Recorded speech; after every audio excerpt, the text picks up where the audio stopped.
Ready with yours. That's you then, right, Sandy? Hey, good morning, everybody. Happy Friday. We're going to be covering an agenda for Wednesday, June the 4th. Tom, take it away. Okay, Nicole, start us up and then I'll go through the agenda real quick. Good morning. For county announcements, we will have, for good news, we will have the American Jail Association Correctional Supervisor of the Year. That is a sheriff's office employee, so they will be here. We will also take time to honor our hometown heroes. That's sponsored by Cake, and they've been announced at the WindSurge game. And then also coming up, we have a measles vaccine clinic on June 7th at the Evergreen Rec Center from 10 to 2. Quick reminder, the budget simulator is still available and you can take that through today. And then also, as you can see, Commissioner Bluebot is wearing his Riverfest button. Commissioners will be in the parade tonight. And you will also find them at the food court this afternoon. That's all I got. All right, very good. Thank you.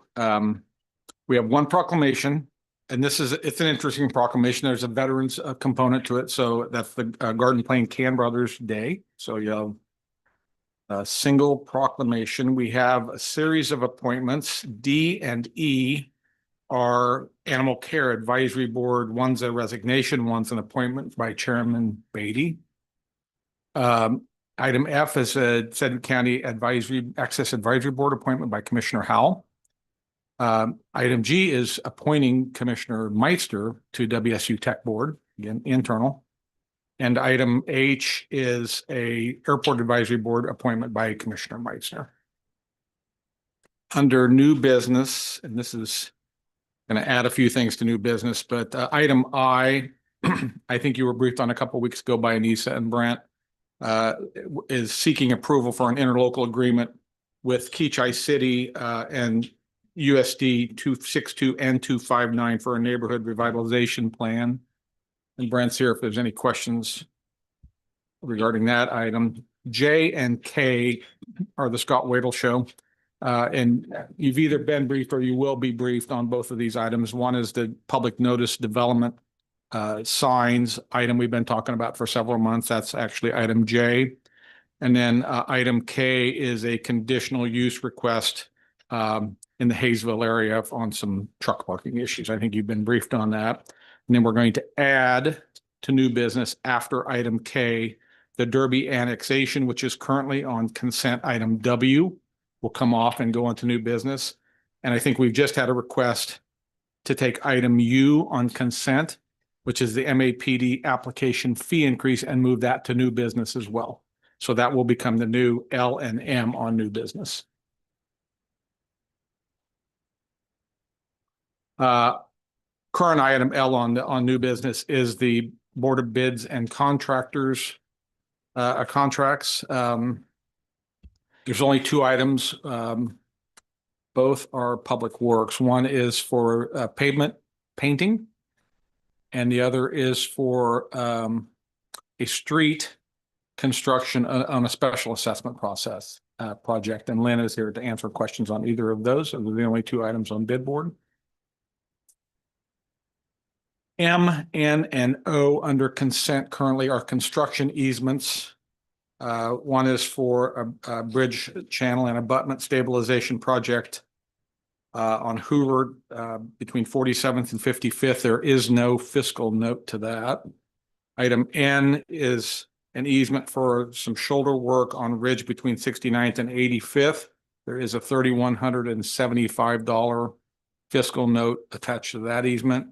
And item O is a temporary construction easement for Sedgwick County Street Maintenance Project on North Ridge Road. Hey, Tom, real quick. Item N, Lynn, it's still into June. Are we still on track there?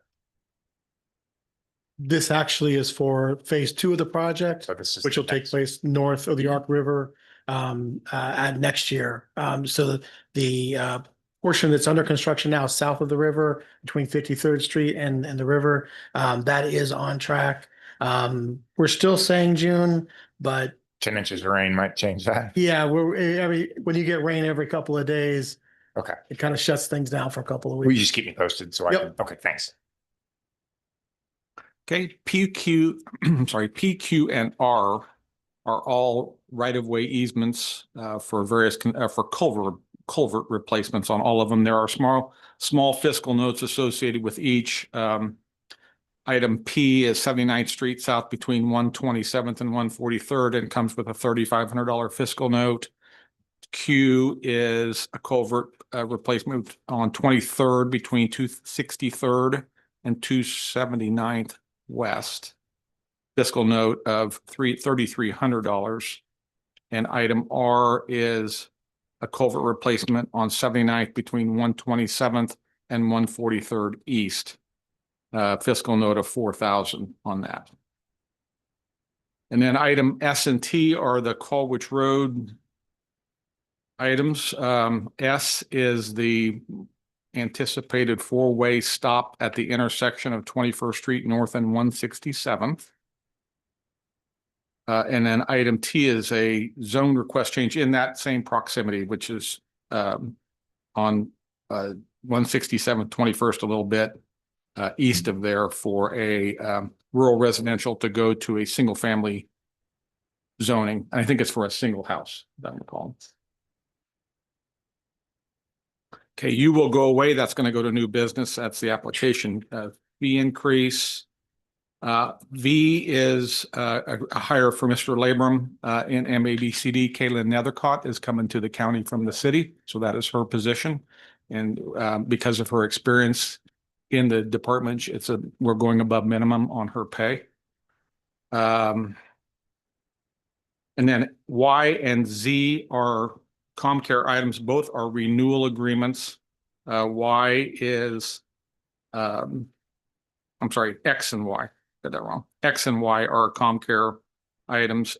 X is a renewal agreement between KDADS and ComCare, our annual agreement with them. Tim is here to answer any questions on that. I think Joan sent you an email late yesterday too. And then Y is our agreement with MHA Mental Health Association for transitional housing. And then the rest of the normal agenda is routine business. I will add that we will remove the item of legislative issues off of the agenda, but replace it with budget discussion items that we can bring up every Wednesday. I think that's it. And there's a short executive session, I believe, right, Kurt? Yeah, that's all we had. So, Okay, well, appreciate the walkthrough. Any questions or comments on any of these items?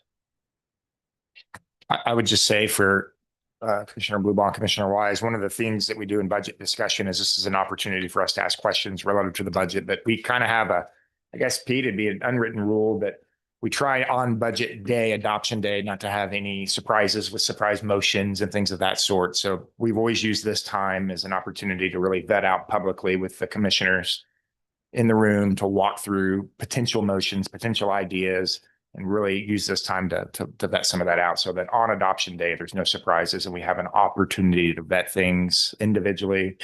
Commissioner Meitzer has an idea. I have an opportunity to vet that with finance and budget team ahead of time so that we're not caught off guard on budget day. So just a little bit of context to what we use that line item for. So just to clarify, that'll be a recurring item. yes. Weekly. Yep. From And here we on out, appreciate till that. adoption day. Appreciate that very much. That it helped us. I just had to repeat in a way, but it allows us to ask questions more specific now that we've been through it all. And plus, even if you have a new idea that's not even been covered in the budget, but if you had something that was new that you'd like to investigate, now's the time to bring that up for everybody to vet. So, just to add a new wrinkle to that, not a wrinkle, it's not a wrinkle, it's a good thing. But your budget simulation that ends today, the data on that is actually going to be presented to you Tuesday.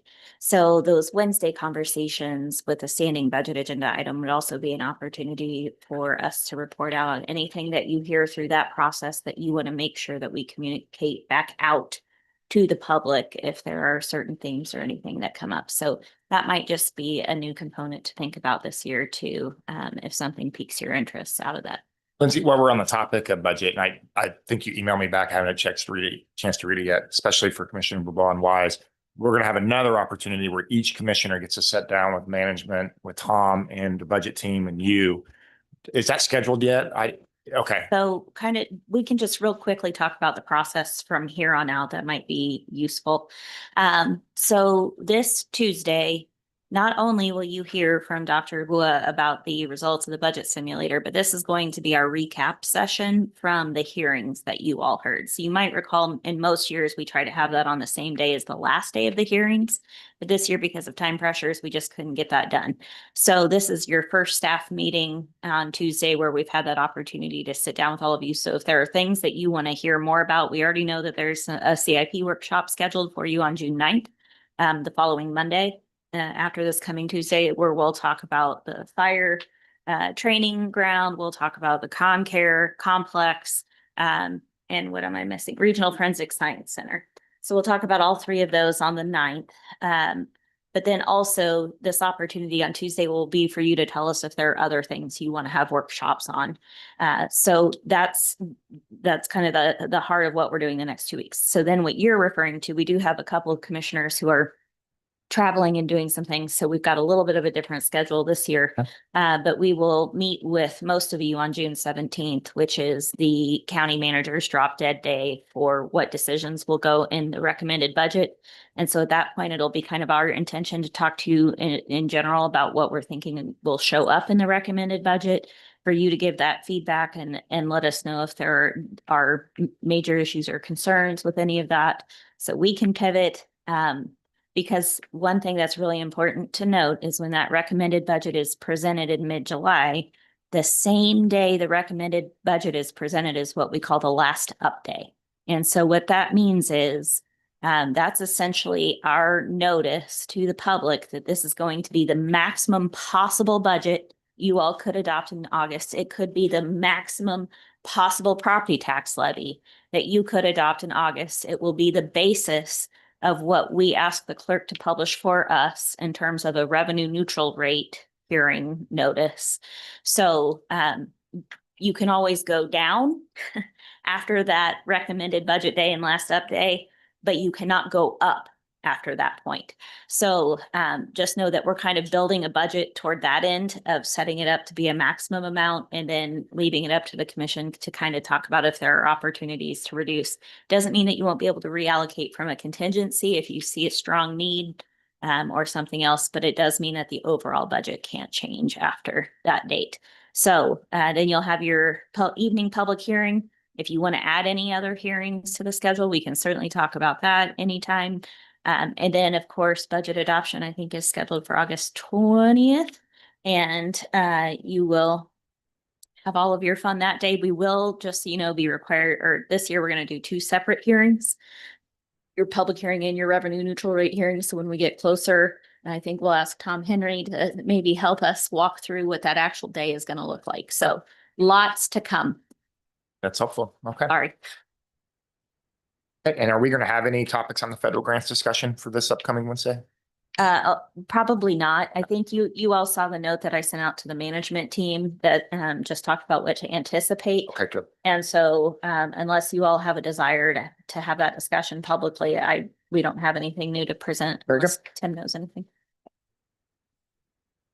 Okay, sir. Anything else, Tom? Nicole is out next week, so I want her to go through the budget simulator, or I'm sorry, the website review very Yes. quickly with the commission. So we have you all together Oh, and great. we're public. Yes, you all have been briefed on this, but we wanted to bring it to you publicly for feedback and conversation.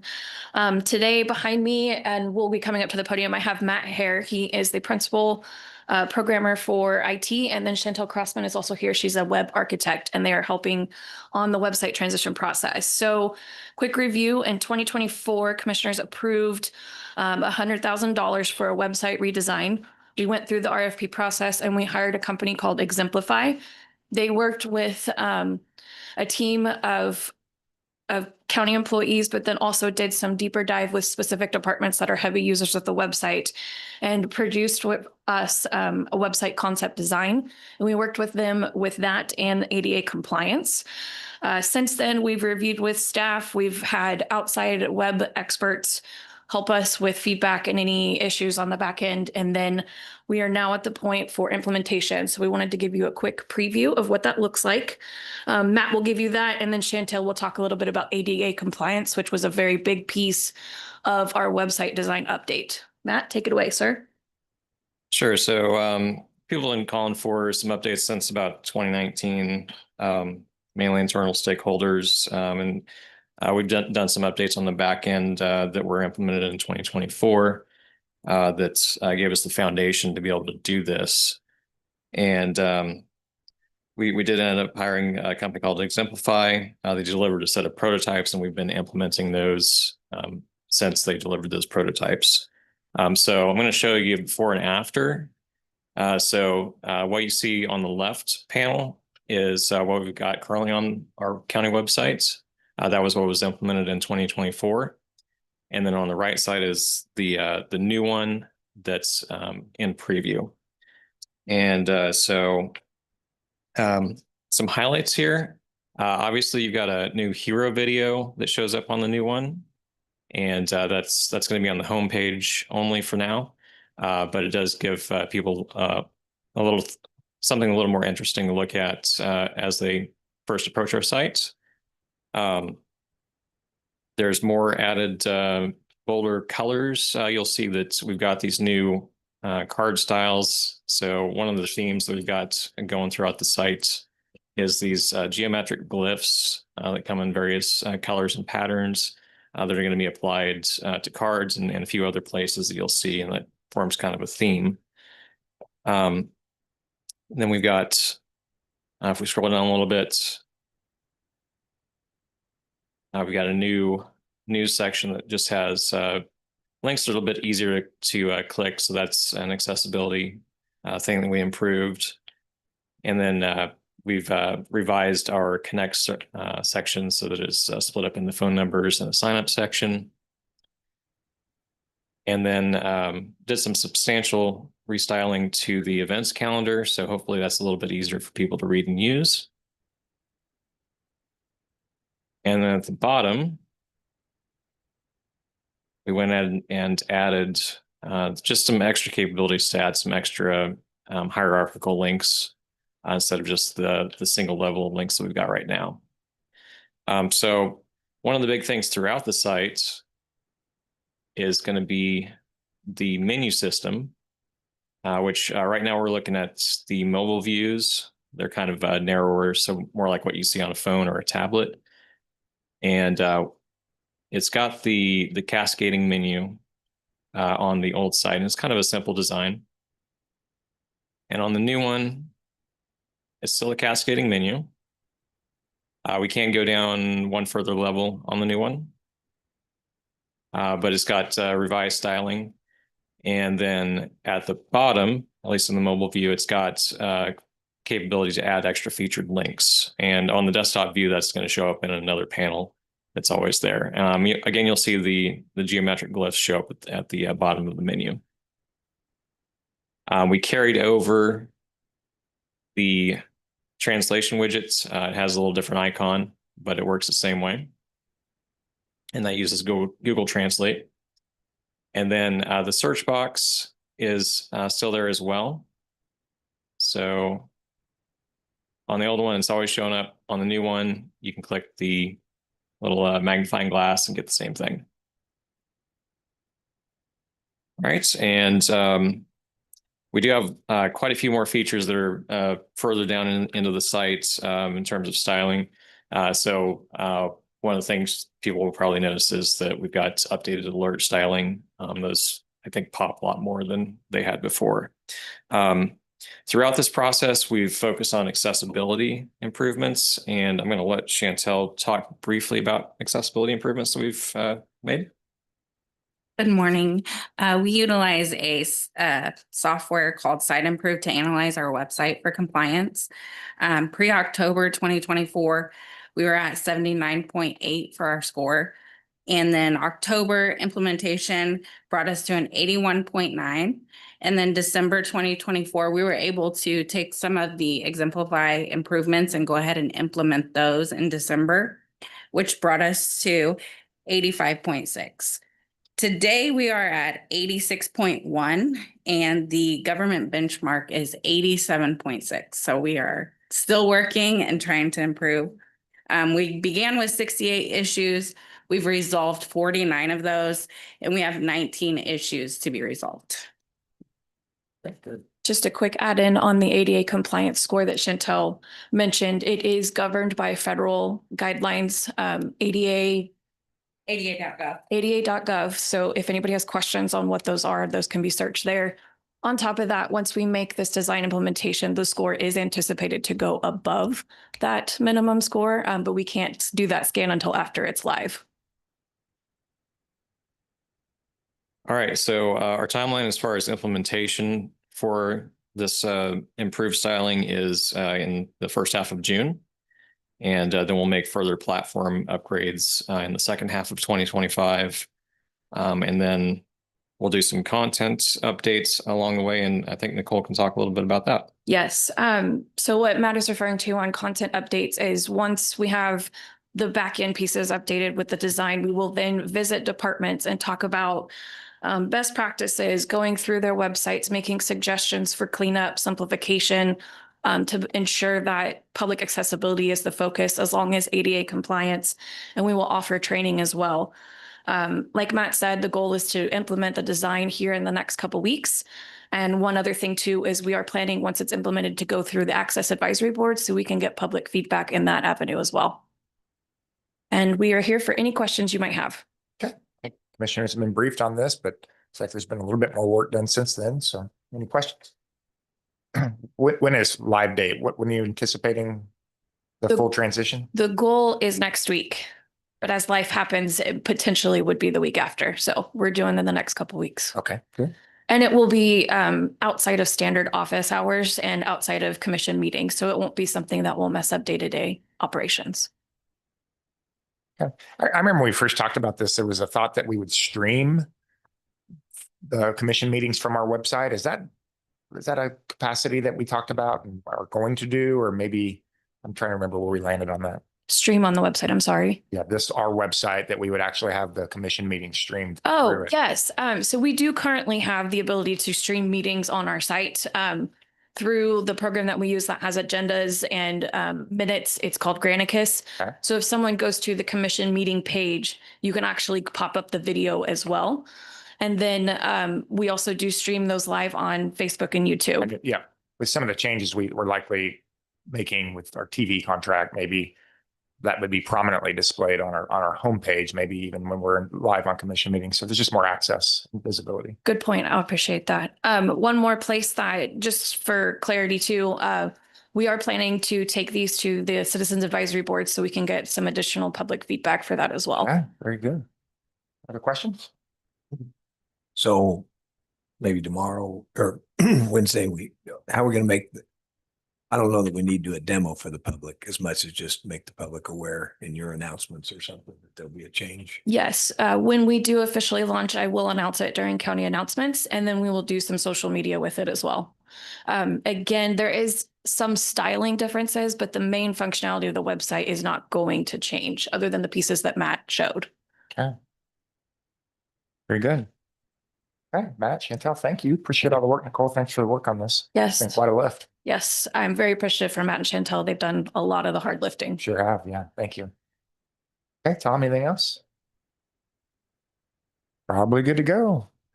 Have a good weekend, folks. Sure. Well,